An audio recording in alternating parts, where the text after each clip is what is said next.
Allez, salut les logiques, on se retrouve sur le point hebdomadaire Bitcoin. Donc, effectivement, ça fait 2 jours que j'ai pas fait les vidéos, donc, voilà, j'étais pas chez moi, donc j'avais pas accès à mon PC. Et comme on n'a pas pu faire le live, donc je vais faire juste, une vision de nouveau à partir du weekly, très rapide. Donc weekly, donc notre plan, hein, c'est toujours un retour vers les prix, plus équilibrés du bitcoin aux alentours de 23 237, éventuellement à 20 326, qui représenterait une zone idéale pour moi pour, réinvestir dans le bitcoin. Alors les éléments qui sont favorables à cette baisse, eh bien, le cycle 52 là qui se rapproche, hein, qui est toujours dans un momentum, baissier. C'est pour ça que la SSB ici, continue à chuter. Pour le moment, eh bien, il n'y a pas d'influence directe de cette chute de ce cycle de 52 périodes. Par contre, attention, quand, on arrive à proximité, des bougies, hein, donc ça c'est la ligne de Shinku, mais, décalée de 52 périodes. Quand on arrive à proximité de ces bougies, donc il nous reste encore 1, 2, 3 semaines avant que le prix actuel ne rentre en contact avec l'équilibre de ces bougies de 52. Donc ça, c'est un point important à regarder. Deuxième point, regardez entre le prix et Tenkan et Kijun Weekly, il y a un espace qui est relativement en grand, ce qui veut dire que tout ce dernier momentum qui a été fait a été, entre guillemets, suracheté. Donc du coup, pour le moment, on a encore pendant 1, 2, 3, 4, 5 semaines minimum où, Kijun-sen ne bougera pas, et si on regarde, Tenkan, 1, 2, 3, 4, 5, 6, 7, 8, 9 bougies, donc on a 1, 2, 3 semaines avant que, Tenkan ne bouge.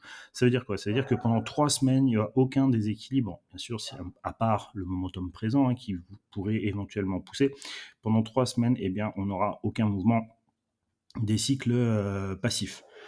Donc, un retour vers ces zones d'équilibre me paraît assez intéressant. Si on regarde les volumes qui ont été distribués en weekly, il y a très peu de volume dans une zone des 21 291, 26 400. Cette zone est représentée par l'équilibre de, Tenkan, donc, à minimum, je verrai déjà un retour vers l'équilibre de Tenkan dans un momentum relativement, court de 2 à 3 semaines. Voilà, maintenant, ça, c'est les projections de plan, c'est l'idée globale que je me fais, du mouvement Bitcoin pour les prochaines semaines. Maintenant, eh bien, c'est le marché qui décide, et donc on va l'observer sur une unité de temps plus courte. Vous savez qu'on a les lignes de force daily qui avaient été tracées pour suivre ce momentum haussier, donc avec cette vague A, B, C, qui est une sous-structure, hein, du mouvement, du rebond, d'accord? On peut prendre le point A, B, C également ici, qui prendrait la vague totale, de momentum, haussier, d'accord? Depuis le bas du mois de novembre. Donc, pour le moment, je m'intéresse vraiment que à la sous-structure de la troisième vague, d'accord? Donc ça, je vais vous mettre les grandes vagues. Donc la vague 1, 2, d'accord? Et ça, c'est sa troisième vague en cours. Ok. Donc dans cette troisième vague en cours, eh bien, je vais analyser la sous-structure à l'intérieur. Donc c'est celle-là qui fait A, B et C ici sur l'écran. Donc, elle me donne des targets, et notamment, on avait dit faire attention à la target des 3169 ici, qui est la première target, de proximité de ce mouvement. Et on voyait que les lignes de force évoluaient dans un cône qui allait de 34 851, 31 169. Et là, maintenant, on voit qu'on est passé, plutôt sur, la ligne de force des 31 169. Donc voilà, le momentum est en train de ralentir pour le moment. Et on va regarder tout ça en 4 heures pour voir un petit peu comment que ça s'est goupillé à l'intérieur. On fait attention à la ligne de support ici, de Shinku, qui a toutes ces bougies, de range, sous ses pieds, aux alentours des 28 000. Donc ce serait le niveau que pourrait atteindre le prix dans un momentum relativement proche. Donc un retour vers 28 000 me paraît, aussi tout à fait, logique, surtout qu'on a encore du momentum haussier dans le nuage, Ichimoku, daily, d'accord? Donc comprenez bien, on est bien dans un momentum de hausse, on essaye de voir la fin de la troisième vague et donc cette possibilité de retournement pour aller chercher notre plan baissier avec un retour vers 23 000 et pourquoi pas 20 300 éventuellement pour entrer dans la zone idéale.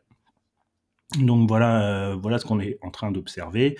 Si maintenant on descend encore d'une unité de temps, eh bien, avant de vouloir penser à la baisse, eh bien, il va falloir que les momentum de court terme se retournent. Ces momentum de court terme, eh bien, on commence à avoir des premiers indices qui nous permettent de dire au niveau du momentum de correction, eh bien, une première vague I allant des 31 000 jusqu'à 29 096 ici, vient d'apparaître et donc actuellement nous sommes en train de faire potentiellement son rebond.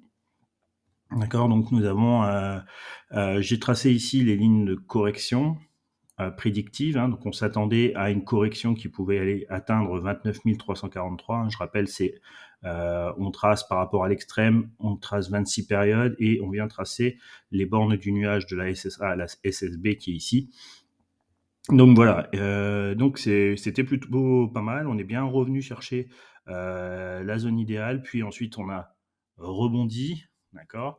Et maintenant il y a cette structure baissière, c'est la première structure baissière qu'on peut commencer à observer. Ça ne veut pas dire qu'elle va se terminer, mais on va donner les bornes.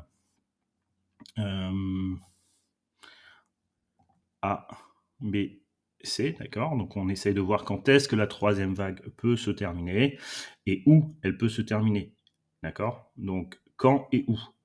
Donc ce qu'on pourrait observer dans un futur relativement proche, hein, les lignes de l'Ichimoku sont plutôt baissières, même si le momentum est reparti un petit peu à la hausse. Les lignes vous montrent que Tenkan est en dessous de Kijun-sen, d'accord? Donc on est plutôt dans un momentum correctif. La Shinku confirme également le momentum correctif puisque elle est passée dans un cycle yin où elle est en dessous de ses bougies.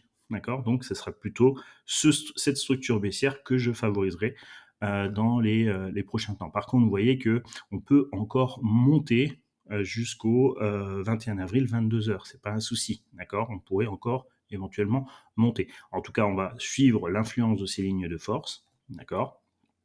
Tant qu'on n'a pas cassé les 29 096, alors on pourrait éventuellement avoir une structure qui reparte à la hausse en s'appuyant sur 29 817. D'accord? Je sais que c'est un peu complexe pour tout dire en moins de 10 minutes. Mais voilà, venez sur le Discord et puis on en discutera si vraiment il y a besoin. Et donc pour le moment, eh bien, voilà les cibles que je m'attends de voir. Et donc potentiellement un retour, si on suit ces lignes de force, vers 28 581 pour le moment, puisqu'on reste à l'intérieur de la ligne jaune ici, qui représente la target N à 28 581. Donc les corrections, j'en ai parlé. Voilà. Et donc la cible, je pense le prix haut, en tout cas de résistance, je le vois plutôt à 31 169 pour le moment.